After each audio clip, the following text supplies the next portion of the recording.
I was gonna say that if you're playing pylon, make sure to place it. Yeah, don't dodge out of your own pylon placement. That would be incredibly stupid. Get ready for this.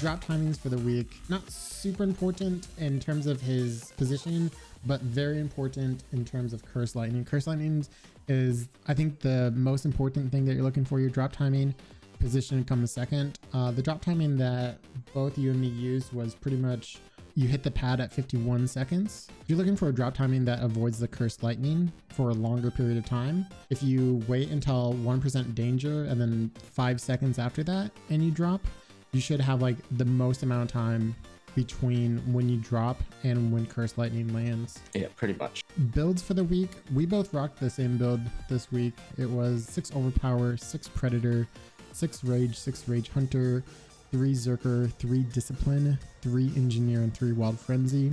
Obviously with the +3 Engineer, we were both using the pylons. I think +3 Conduit would work just fine with Aether Tonic. There's not too much difference between the two, honestly. No, there isn't. Overpower, you have to take. Obviously, both of our builds were very sweat with the Predator inclusion. You can pull out Predator and put more into Berserker, or even you could even bring in Iceborne.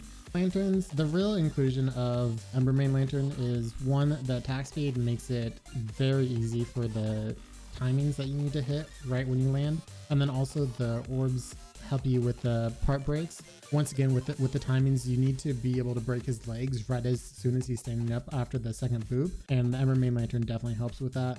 Have been more onto the Drask train as of late, but the angle that you have to have Drask hold hit on Pangar is not really where you want to be standing anyways, so I don't think it's super viable this week. I think Embermane's the way to go. As for solo, you only have 2 choices, which is Embermane and Dross. And for groups, the same, except one person will be running Strike Zeal. Strike's Lantern with one person on group is definitely, I think, the meta strategy. Give everybody in the group some extra attack speed. Pretty much. Potions for the week, we went over that a little bit. Obviously, you're always going to be bringing the Frenzy and the Blitz Tonic. The Pylon if you bring Engineer, or Aether Drive if you want to bring a little bit of Conduit. Doesn't really matter. They both are going to be pretty much exactly the same. So really just kind of play to your playstyle and decide what you want to bring. As for the sword and the warpike, you probably want to use the stamina tonic. Yes. The stamina drain this week is definitely very crazy. So having some extra stamina through the stamina tonic is extremely good so that you can still do your attacks and roll around and everything. And then also grenade also for repeaters so that you can interrupt them, because that's also a pretty huge part of the battle. And then any weapons using any like unusual mods?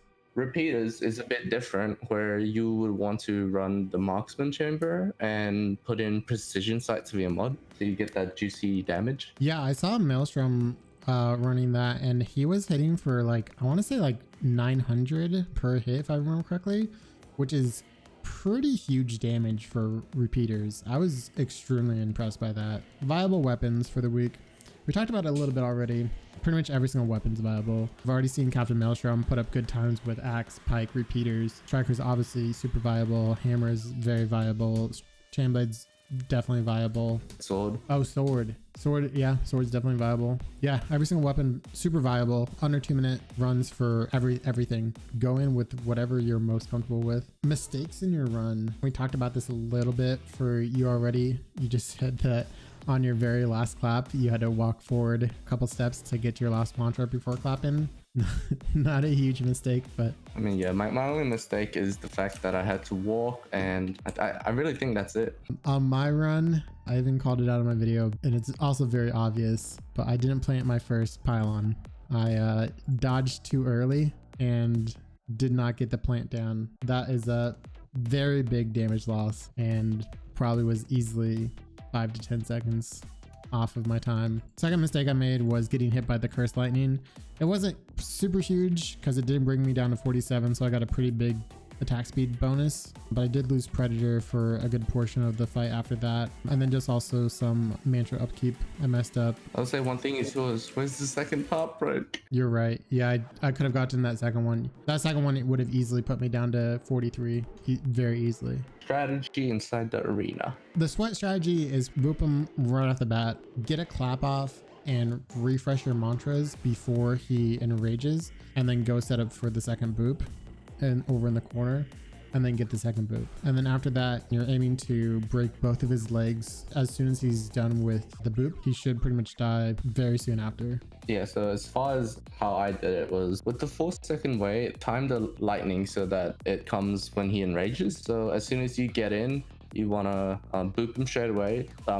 No matter if it's speedrun or just a sub 3, you want to boop him straight away because that's overpower right there. Clap his leg, refresh your mantras before he enrages, and that's when you can go to the corner, dodge the lightning, and prepare for the second boop. And from there, you want to get the leg breaks, and he should die. Yep. As far as not sweat strategy goes, he should be feeding you boops pretty regularly. His boops are on a cooldown, just like Koshai or really anybody else that has a boop mechanic.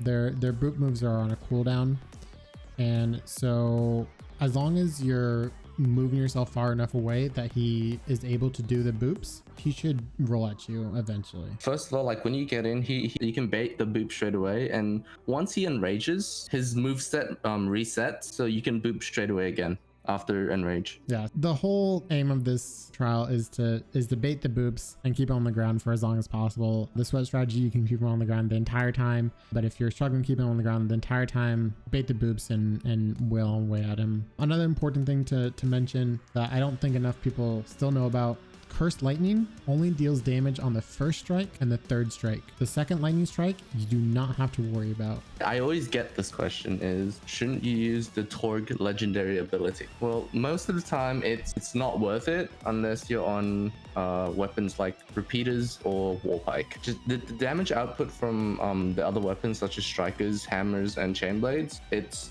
much more higher than the legendary ability. So you'll get more DPS out of just fighting them normally. Top 100 times for the week. For solos, I think it's probably going to get down to about 140. I think where it's going to end. I could see it getting down to like 130 though. Kind of really depends on how sweaty people get, and I think people are going to get pretty sweaty this week. It's a pretty straightforward, easy week with how little HP Pangar has. The top 100, it really depends on how many people actually play this trial. If people actually tried, it will get down to 130. Whereas if it's still really casual, it might go down to just like 140 and that's it. Yeah, I would agree.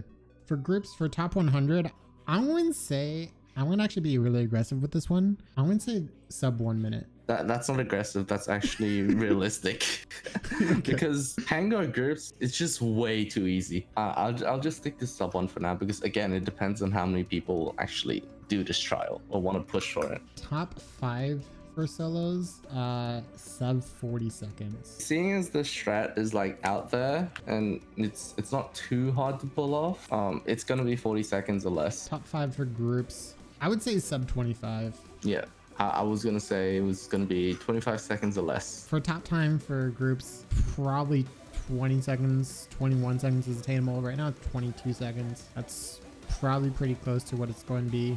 So number 1 groups, it would be, I would say 21 to 22 seconds. Solos, I don't think anyone's going to unseat you. I think your run was near perfect. I don't think anyone's going to be motivated enough to try to take that out.